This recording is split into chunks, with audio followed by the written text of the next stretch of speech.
आज की वीडियो में हम बात करने वाले हैं गुजरात सर्कल के एमटीएस पोस्टमैन के 2024 के क्वेश्चन पेपर के मैथ सॉल्यूशन की। तो चलिए वीडियो शुरू करते हैं। फर्स्ट क्वेश्चन है what will come in place of question mark in the following equation दे रखी है, क्वेश्चन मार्क की जगह पे हमें बताना है क्या आ जाएगा। क्या दी हुई है इक्वेशन? 40% ऑफ 15 मल्टीप्लाई 4⁻² प्लस क्या आ जाएगा 20। तो इसे हमने सॉल्व करना है। 40% क्या हो जाएगा 40 डिवाइड 100 मल्टीप्लाई 15 मल्टीप्लाई, अब 4 गुना 4 कितने हो जाएंगे 16 हो जाएंगे, प्लस क्या आ जाएंगे 20 आ जाएंगे। तो यहाँ से ये हो गया 4/10 मल्टीप्लाई में 15 और 16 को मल्टीप्लाई कर लेंगे। 15 छिके 90, 15 एकम 15, 9 5 14, एक रह जाएगा और एक एक क्या आ जाएंगे 9 5 14, एक और 2। ठीक है, तो 240 प्लस क्या आ जाएंगे 20 इज इक्वल टू 4/10 मल्टीप्लाई क्या आएगा 260 आ जाएगा। ये 0 से कैंसिल हो जाएगी।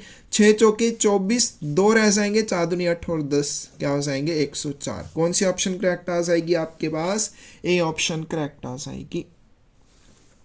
नेक्स्ट क्वेश्चन है 5⁻³ डिवाइड 5 की ⁻² मल्टीप्लाई, फिर यहाँ पे स्मॉल ब्रैकेट है, फिर यहाँ पे बड़ी ब्रैकेट है 42 - 6, बड़ी ब्रैकेट बंद फिर उसके बाद डिवाइड 6। अब सबसे पहले हमने जो भी ब्रैकेट्स के अंदर होता है उसको सॉल्व करना है। ये छोटी ब्रैकेट्स के अंदर है, इसको सॉल्व करेंगे तो 5 की ⁻² क्या आ जाएगा 2, 25 हो जाएंगे। 25 की ⁻³ डिवाइड 25 की ⁻²। स्मॉल ब्रैकेट में है, इसको अलग से सॉल्व करेंगे और इसको हमने अलग से सॉल्व करना है। क्या आ जाएगा 42 - 6, बड़ी ब्रैकेट वाले को पहले सॉल्व कर लेंगे। 42 - 6 क्या आ जाएगा हमारे पास 36 आ जाएगा और डिवाइड में क्या आएगा 6 आएगा। आगे चलते हैं। 25 की ⁻³ का क्या अर्थ होता है 25 मल्टीप्लाई 25 मल्टीप्लाई 25 और डिवाइड में क्या आ जाएगा हमारे पास 25 की ⁻² है तो 25 मल्टीप्लाई 25। तो ये दोनों यहाँ से कैंसिल आउट हो जाएंगे। मल्टीप्लाई 36 को 6 से डिवाइड करेंगे, क्या आ जाएगा 6 आ जाएगा। हमारे पास क्या बच गया 25 गुना 6 बच गया और 25 गुना 6 कितने हो जाएंगे 150 हो जाएंगे। कौन सी ऑप्शन करेक्ट आ जाएगी? सी ऑप्शन करेक्ट आ जाएगी। Next question है 2 students appeared at an examination. One of them secured 9 marks more than the other and his marks was 56% of the sum of their marks. The marks obtained by them are। दो छात्र एक परीक्षा में बैठे, उनमें से एक ने दूसरे से 9 अंक अधिक प्राप्त किए तथा उसके अंक उनके अंकों के योग का 56% थे। उसके द्वारा प्राप्त अंक क्या है? दो स्टूडेंट हैं। लेट फर्स्ट स्टूडेंट्स मार्क्स कि पहला जो स्टूडेंट है उसके मार्क्स कितने हैं x मान लेते हैं, तो दूसरे स्टूडेंट के मार्क्स कितने आ जाएंगे देन सेकंड स्टूडेंट्स मार्क्स क्या आ जाएंगे पहले से 9 ज़्यादा x + 9 आ जाएंगे। अब हमें क्या बोलना है कि ये जो x + 9 है यानी कि इस वाले स्टूडेंट के जो मार्क्स हैं हिज मार्क्स बाज यानी कि x + 9 is equal to 56% of sum of their marks, यानी कि x और इसके इन दोनों पहले और दूसरे स्टूडेंट के दोनों मार्क्स का 56% है x + 9। तो क्या आ जाएगा x + 9। दोनों स्टूडेंट्स के मार्क्स का 56% इस सेकंड स्टूडेंट्स के मार्क्स के बराबर है। तो आगे हम इस इक्वेशन को सॉल्व कर लेंगे। क्या आ जाएगा x + 9 is equal to 56 divide में क्या आ जाएगा 100 मल्टीप्लाई 2x + 9 आ जाएगा। 100 को दूसरी साइड लेके जाएंगे, दोनों से मल्टीप्लाई होगा, क्या आएगा 100x + 900 इज इक्वल टू, इनको भी दोनों से मल्टीप्लाई करना है तो 56 गुना 2 कितने हो जाएंगे 112x प्लस 9 छिके 54, 5 रह जाएंगे, 9 पंजे 45 और 5 50, क्या 504 आ जाएंगे।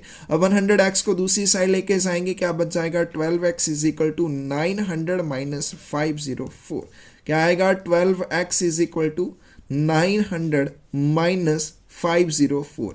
10 में से 4 चले जाएंगे 6, यहाँ पे 9 रह जाएंगे, 8 में से 5 चले जाएंगे 300, 396 और x की वैल्यू यहाँ से हम निकाल सकते हैं, क्या आएगी 396 को डिवाइड कर लेंगे 12 से, 12×3 = 36, 3 रह जाएंगे, 12×3 = 36, यानी कि हमारे पास x की वैल्यू क्या आ गई 33। पहले स्टूडेंट के मार्क्स कितने हो जाएंगे 33 हो जाएंगे, और सेकंड स्टूडेंट की बात करें तो उसके मार्क्स कितने हो जाएंगे 33 + 9 हो जाएंगे, 9 3 12 और यहाँ पे एक 42 हो जाएंगे। पहले स्टूडेंट के मार्क्स कितने हो गए हमारे पास 33 और दूसरे के 42। कौन सी ऑप्शन हमारे पास करेक्ट आ जाएगी, सी ऑप्शन 43 की करेक्ट आ जाएगी। एक के मार्क्स 42 और दूसरे के 33 हो जाएंगे। नेक्स्ट क्वेश्चन है, in a certain store the profit is 320% of the cost. If the cost increases by 25% but the selling price remains constant approximately, but percentage of the selling price is the profit. किसी store में लागत का 320% है, यदि लागत 25% बढ़ जाती है और विक्रय मूल्य स्थिर रहता है तो विक्रय मूल्य का कि लगभग कितना प्रतिशत लाभ होगा। तो सबसे पहले मान लेते हैं कि जो कॉस्ट प्राइस है वो कितना है 100 रुपीज़ है। अगर कॉस्ट प्राइस 100 रुपीज़ है तो यहाँ पे प्रॉफिट कितना है 320% का, तो सेलिंग प्राइस क्या आ जाएगा कॉस्ट प्राइस प्लस प्रॉफिट आ जाएगा, यानी कि 100 रुपीज़ प्लस 320% ऑफ 100 रुपीज़ आ जाएगा। क्या होगा 100 + 320 = 420 रुपीज़। ये क्या आ गया हमारे पास सेलिंग प्राइस आ जाएगा। सेकंड कंडीशन की बात करें, सेकंड कंडीशन में क्या होता है कॉस्ट प्राइस इंक्रीज होता है 25% से, तो कॉस्ट प्राइस कितना आ जाएगा, पहले 100 रुपीज़ था, अब 25% इंक्रीज हुआ तो 125 रुपीज़ हो जाएगा। अब यहाँ पे सेलिंग प्राइस बोला है कांस्टेंट रहेगा, इसमें कोई परिवर्तन नहीं हुआ, यानी कि ये 420 रुपये ही रहा। तो प्रॉफिट कितना हो जाएगा selling price minus cost price, यानी कि 420 माइनस 125 रुपये। 10 में से 5 चले जाएंगे, 5 रह जाएंगे, यहाँ पे 1 रह जाएगा, और 11 में से 2 चले गए हमारे पास 9 रह जाएंगे, और आगे चलते हैं 3 में से 1 चला गया 2, यानी कि 295 रुपये का उसको अब प्रॉफिट हो रहा है। पहले प्रॉफिट 420 का था, अब 295 रुपये का।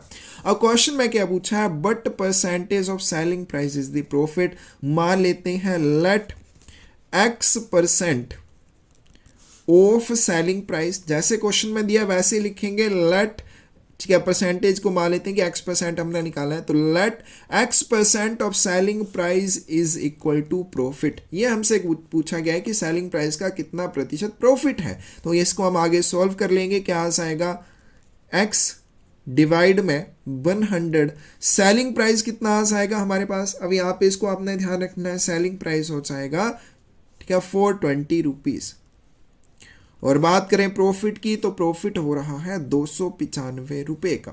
अब यहाँ से x की वैल्यू हम निकाल सकते हैं, क्या आ जाएगा 295 गुना 100, और डिवाइड में क्या आ जाएगा 420, दूसरी साइड जाके डिवाइड में आ जाएंगे, तो ये 0 से 2 0 कैंसिल हो जाएगी। फिर आगे चलते हैं, 2 से चला जाएगा, 2 एकम 2, 2 दूनी 4 ठीक है 21 आ जाएंगे, 2 से यहाँ पे 5 रह जाएंगे।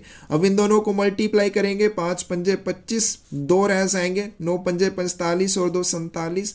फिर आगे बात करते हैं, हमारे पास 4 रह जाएंगे, तो 5 दूनी 10 और 4 1475, डिवाइड में क्या आ जाएगा 21 आ जाएगा। तो आगे हम कर लेंगे इसको डिवाइड 1475 को 21 से, तो पहले ये 7 से चला जाएगा, 21 गुना 7 147 ही होते हैं ठीक है, क्या 7 एकम 7 7 दूनी 14 ठीक है 0। आगे चलते हैं 5 आ जाएगा, नहीं जाता है 21 को 0 से मल्टीप्लाई करेंगे तो 5 ही आएगा हमारे पास, क्योंकि 0 आएगी तो 5 माइनस 0 5 ही आएगा। फिर आगे डेसिमल आ जाएगा और यहाँ पे हम आगे 0 लगाएंगे तो 50 हो जाएगा, 21 दूना 42, तो इस तरह से आगे चलता जाएगा। तो अप्रोक्सीमेट की बात करें, अप्रोक्सीमेटली यहाँ पे पूछा गया, तो अप्रोक्सीमेटली 70% आएगा। 44 की कौन सी ऑप्शन करेक्ट आ जाएगी, बी ऑप्शन करेक्ट आ जाएगी। नेक्स्ट क्वेश्चन है, Suresh for 2 years invested ₹500 in SBI. He also invested ₹300 in ICICI for 4 years. At the end of he received ₹220 from both banks and as a simple interest. What must have been a rate of interest? अब हमारे पास 2 equations बन जाएंगी। पहले हमारे पास क्या total simple interest कितना दिया हुआ है 220 रुपये। वो दो बैंक्स में इन्वेस्ट करता है, एक बैंक में 500 रुपये, एक में 300 रुपये। तो फर्स्ट बैंक की बात करते हैं। फर्स्ट बैंक के लिए जो प्रिंसिपल है वो कितना है 500 रुपीज़ है। टाइम की बात करें 2 वर्ष का, और रेट ऑफ इंटरेस्ट हमें यहाँ पे फाइंड आउट करना है। आगे चलते हैं, सेकंड बैंक की बात करते हैं। प्रिंसिपल उसमें 300 रुपये था, उसने 300 रुपये इन्वेस्ट किए। और आगे बात करते हैं टाइम की, तो टाइम आ जाएगा 4 वर्ष का। 4 वर्ष के लिए उसने इन्वेस्ट किया, और रेट ऑफ इंटरेस्ट यहाँ पे भी फाइंड आउट करना है। दोनों के लिए रेट ऑफ इंटरेस्ट क्या है, सेम है, और सिंपल इंटरेस्ट दोनों के मिला के 220 रुपये मिलता है। यानी कि इसके लिए सिंपल इंटरेस्ट की बात करें क्या आ जाएगा, P into R into T divide में 100। और बात करें P की, प्रिंसिपल की, तो 500 रुपये है।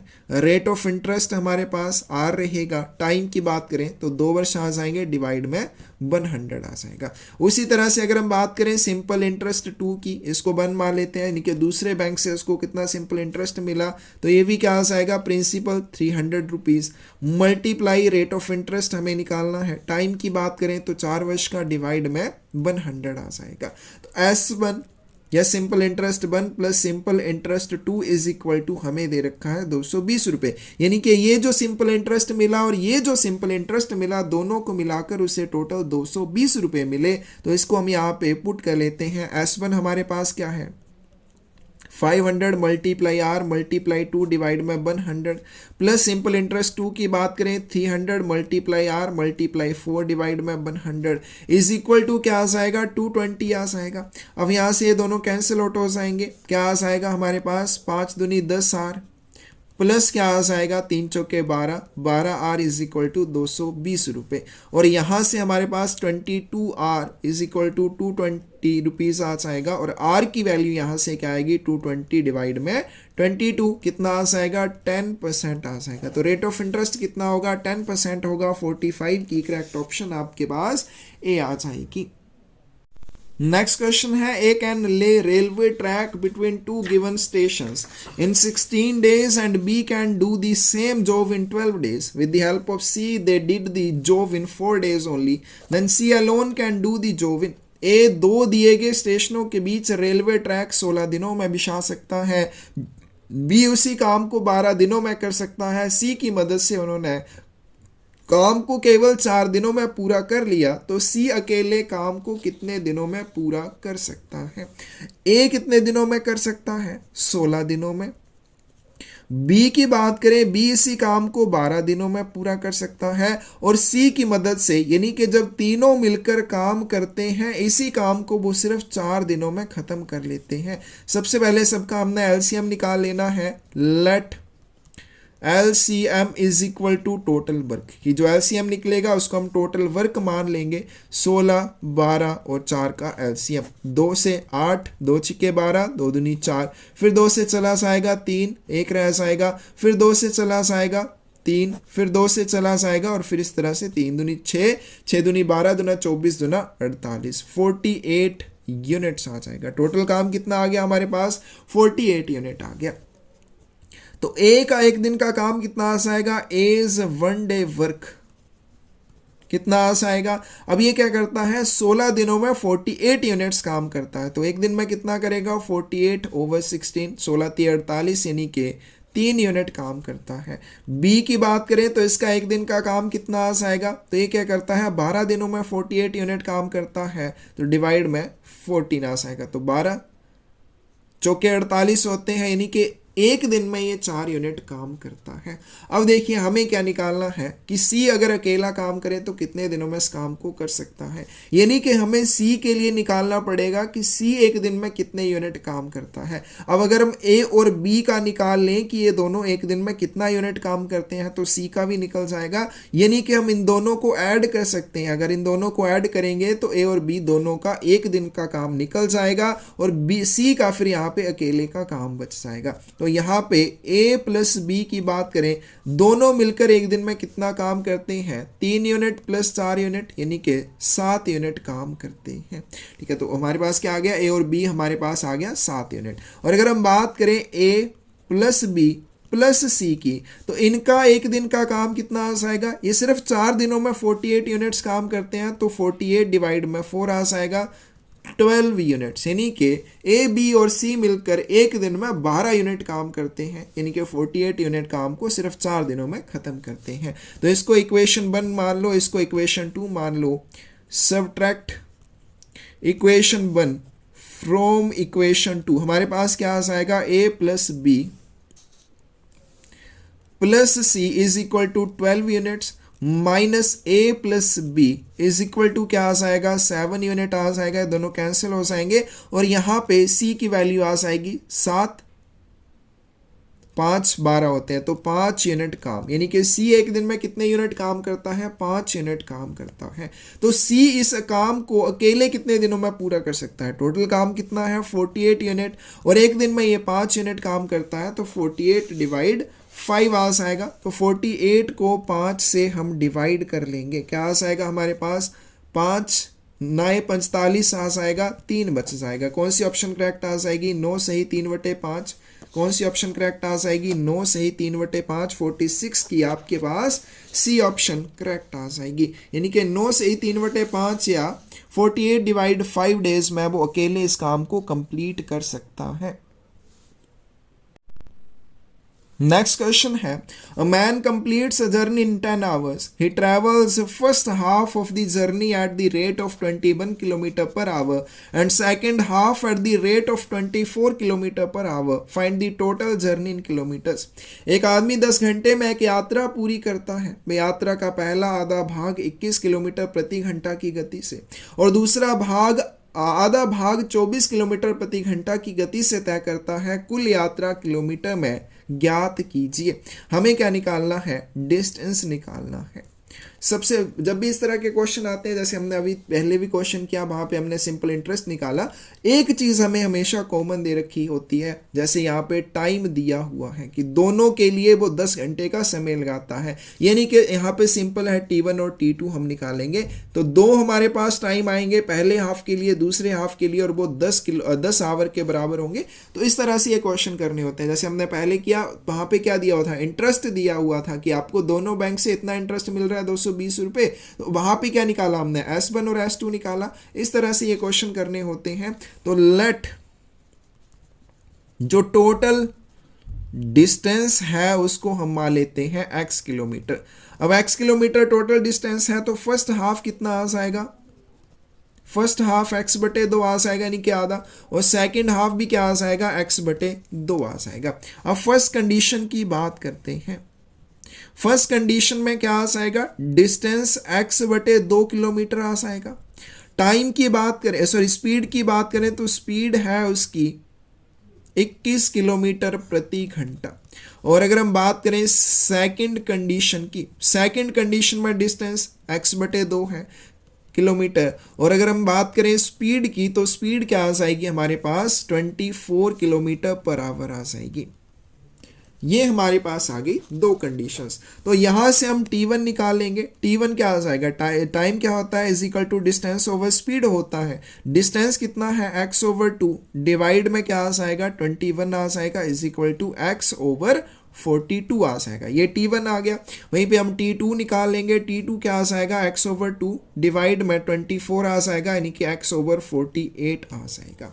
ये हमने 2 टाइम निकाल लिए, और T1 प्लस T2 हमारे पास 10 घंटे के बराबर है, यानी कि T1 क्या है, x/42 प्लस T2 क्या है, x/48, और ये किसके बराबर दे रखा है, 10 घंटे के बराबर दे रखा है। तो इस तरह से आगे हम इसको सोल्व करेंगे। अब इन दोनों का आगे हम एलसीएम ले लेंगे। 42 और 48 का एलसीएम क्या आएगा, 2 से चला जाएगा, 2 दूनी 4, 2 एकम 2, फिर 2 से चला जाएगा, 2 दूनी 4, 2 चौके 8, फिर आगे चलते हैं, 2 से चला जाएगा, 2 से यहाँ पे रह जाएंगे 12, फिर 2 से चला जाएगा, 12 से हमारे पास 6 आ जाएंगे, फिर 2 से चला जाएगा 3, 3 से चला जाएगा 3 सत्ते 21, और 7 से चला जाएगा 7 21, 2 दूनी 4, दूनी 8, 8 दूनी 16, 3 48, क्या 48 गुने 7, ये तो सिंपल सा ही लिख लेते हैं।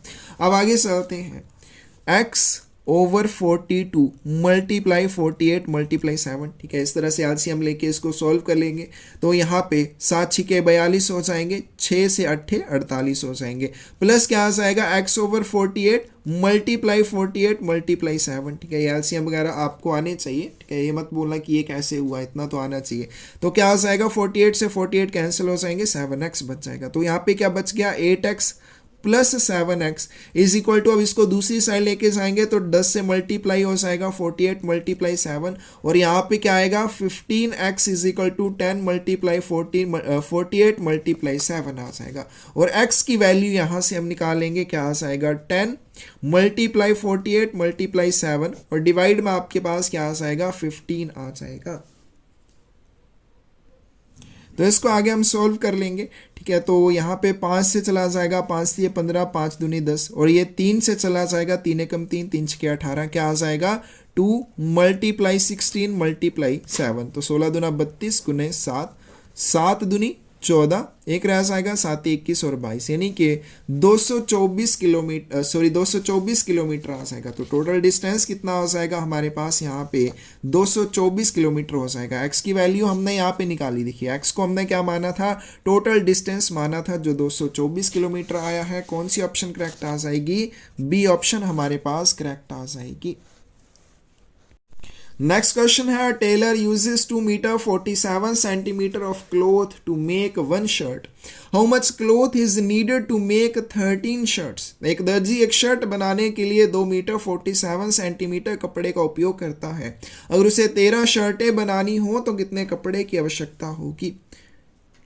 ठीक है, तो एक शर्ट बनाने के लिए कितना कपड़ा चाहिए, 2 मीटर 47 सेंटीमीटर चाहिए। मीटर को भी सेंटीमीटर में कन्वर्ट कर लेते हैं, क्या आ जाएगा, 1 मीटर में 100 सेंटीमीटर, 2 मीटर में 200 सेंटीमीटर, 200 प्लस 47 यानी कि 247 सेंटीमीटर कपड़ा चाहिए एक टी शर्ट बनाने के लिए। अब उसने टोटल कितनी शर्ट बनानी है, 13 टी शर्ट्स बनानी है, तो कितना कपड़ा लगेगा, 247 गुने 13 सेंटीमीटर, कितना आ जाएगा, इसको मल्टीप्लाई कर लेंगे, 247 मल्टीप्लाई 13, 3 सत्ते 21, 2 रह जाएंगे, 4 तिये 12, 2 14, 1 रह जाएगा, 3 दूनी 6 और 1 7, 0 247, कितना आ जाएगा हमारे पास, 1 7 4 11, और उसके बाद हमारे पास फिर से 1 रह जाएगा, 7 4 11 और 1 12, और उसके बाद हमारे पास 1 रह जाएगा 3, 3211 सेंटीमीटर, जो कितना आ जाएगा 32 मीटर 11 सेंटीमीटर, यानी कि उसको इतना कपड़ा चाहिए अगर उसने 13 शर्ट्स बनानी है।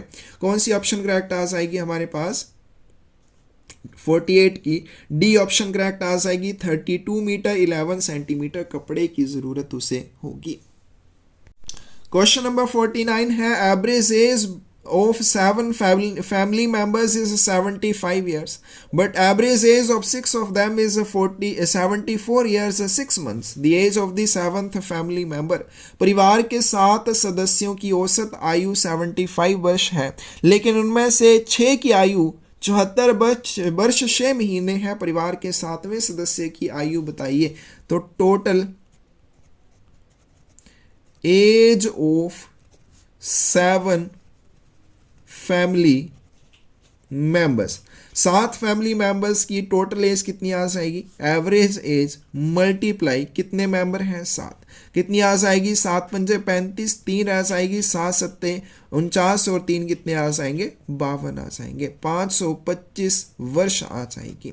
आगे चलते हैं, 6 सदस्यों की जो एवरेज एज है वो 74 ईयर्स 6 मंथ्स है, यानी कि उनकी टोटल एज कितनी आ जाएगी, total age of 6 family members की बात करें क्या आ जाएगा, 6 मल्टीप्लाई 74 ईयर्स 6 मंथ का क्या अर्थ हो जाएगा, इसका अर्थ हो जाएगा 74.5 ईयर्स, 6 महीने क्या हो जाएंगे, आधे साल के बराबर होते हैं, यानी कि 74.5 ईयर्स आ जाएगा। तो 74.5 इसको आगे मल्टीप्लाई कर लेते हैं, 6 पंजे 30, 3 रह जाएंगे, 6 चौके 24, 3 27, 2 रह जाएंगे, 7 छिके 42 और 2 कितने आ जाएंगे 44 आ जाएंगे, 4470, और यहाँ पे डेसिमल एक स्थान यहाँ पे आएगा, तो यानी कि 447 वर्ष आ जाएगी। तो as of 7th family member की बात करें क्या आ जाएगा, तो इन सभी की अगर सातों की एज की बात करें वो 525 है, और अगर हम बात करें 6 फैमिली मेंबर्स की तो वो है 447। तो 525 माइनस 447, 15 में से 7 चले जाएंगे, 8 रह जाएंगे। यहाँ पे आपके पास क्या बच गए 11, 11 में 7 4 चले जाएंगे, 7 रह जाएंगे, और यहाँ पे 0, यानी कि जो 7th फैमिली मेंबर है उसकी एज कितनी आ जाएगी 78 ईयर्स आ जाएगी। 49 की बी ऑप्शन आपके पास करेक्ट हो जाएगी।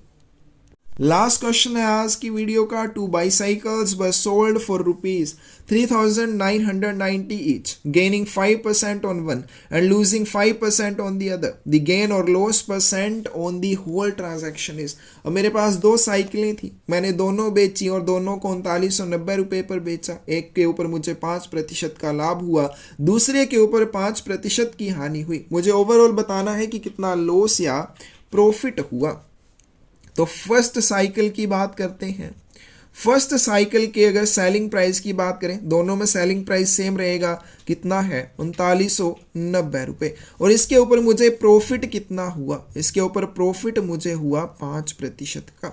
तो मैं यहाँ पे कॉस्ट प्राइस निकाल सकता हूँ, क्या आएगा सेलिंग प्राइस डिवाइड में 100 प्लस प्रॉफिट परसेंट मल्टीप्लाई 100 आ जाएगा। सेलिंग प्राइस कितना है 3990 रुपये है, डिवाइड में 100 प्लस प्रॉफिट परसेंट कितना है 5 मल्टीप्लाई 100 आ जाएगा। तो इसको हम सॉल्व कर लेंगे, क्या आ जाएगा 3990 डिवाइड में 105 आ जाएगा, मल्टीप्लाई 100 आ जाएगा। तो इसको हम सॉल्व कर लेंगे, 5 दूनी 10, और यहाँ पे क्या आ जाएंगे हमारे पास 5 से कम 5, और 5 से यहाँ पे 20 रह जाएंगे। फिर आगे चलते हैं, 3 से देखिए, 3 से चला जाएगा, 3 सत्ते 21, 3 एकम 3, 3 तिये 9, 0 रह जाएंगे। आगे चलते हैं, ठीक है, 7 से चला जाएगा, 7 एकम 7, 6 रह जाएंगे, 7 9 63, 190 गुना 20, 19 दूना 38, यानी कि 3800 रुपये। पहली जो साइकिल है उसका कॉस्ट प्राइस कितना आ जाएगा 3800 रुपये आ जाएगा। आगे चलते हैं, सेकंड साइकिल की बात करते हैं। सेलिंग प्राइस इसके लिए भी कितना रहेगा 3990 रुपये रहेगा, लेकिन यहाँ पे उसको क्या होता है 5% का लॉस हो जाता है। तो इसका कॉस्ट प्राइस क्या आएगा सेलिंग प्राइस डिवाइड में 100 माइनस लॉस परसेंट मल्टीप्लाई 100 आ जाएगा। तो इसको हम सॉल्व कर लेंगे। सेलिंग प्राइस कितना है 3990 रुपये है, 100 माइनस लॉस परसेंट कितना है 5 मल्टीप्लाई 100 आ जाएगा, which is equal to 3990 divide में क्या आ जाएगा 95 मल्टीप्लाई 100 आ जाएगा। 5 से चला जाएगा, 5 से कम 5 9 45, और 5 से यहाँ पे 20 रह जाएंगे। 19 से चला जाएगा, 19 दूना 38, 1 रह जाएगा, 19 से कम 19, यानी कि 210 गुना 20, 21 गुना 42, यानी कि इसका जो कॉस्ट प्राइस था वो कितना था 4200 रुपये। तो पहली जो साइकिल थी उसका कॉस्ट प्राइस 3800 रुपये, दूसरी जो साइकिल थी उसका कॉस्ट प्राइस कितना है 4200 रुपये। तो टोटल कॉस्ट प्राइस कितना आ जाएगा 3800 प्लस क्या आ जाएगा 4200 आ जाएगा। तो 0 0 8 2 10, 1 रह जाएंगे, और 4 4 कितने हो जाएंगे 8,000 रुपये टोटल कॉस्ट प्राइस था। और सेलिंग प्राइस निकाल लेते हैं, सेलिंग प्राइस टोटल कितना है, दोनों को उसने 3990 रुपये में बेचा, यानी कि 3990 प्लस क्या आ जाएगा 3990 आ जाएगा। 0 9 9 18, 1 रह जाएगा, 9 1 10, 10 9 19, फिर 1 रह जाएगा, 3 3 6 और 1 7। तो उसने 7,980 रुपये में दोनों साइकिलों को बेचा। अब 8,000 रुपये में खरीदी, 7,980 में बेची, तो दोनों के ऊपर उसको क्या हुआ, अब यहाँ पे उसको लॉस हो रहा है क्योंकि उसने कम प्राइस के ऊपर बेचा। तो लॉस कितना हो गया उसको 8,000 माइनस 7,980 रुपये कितना आ जाएगा 20 रुपये। तो उसको यहाँ पे लॉस कितना हुआ 20 रुपये का। अब यहाँ पे हमें लॉस परसेंटेज निकालनी है, तो लॉस परसेंट क्या आ जाएगा, लॉस डिवाइड में कॉस्ट प्राइस मल्टीप्लाई 100। तो लॉस कितना हुआ उसको 20 रुपये का, कॉस्ट प्राइस कितना था 8,000 रुपये था, मल्टीप्लाई 100 आ जाएगा, ये दोनों कैंसिल हो जाएंगे, क्या आ जाएगा 2 डिवाइड 8। तो 2 को 8 से डिवाइड कर लेंगे 0। अब यहाँ पे डेसिमल लगाएंगे और यहाँ पे क्या आ जाएगी 0, तो 8 दूनी 16, फिर 4 रह जाएंगे। आगे चलते हैं, यहाँ पे 40 और 8 पंजे 40, यानी कि 0.2 0.25% का उसको क्या हुआ है, लॉस हुआ है। तो 50th की सही ऑप्शन क्या आ जाएगी आपके पास, डी आ जाएगी।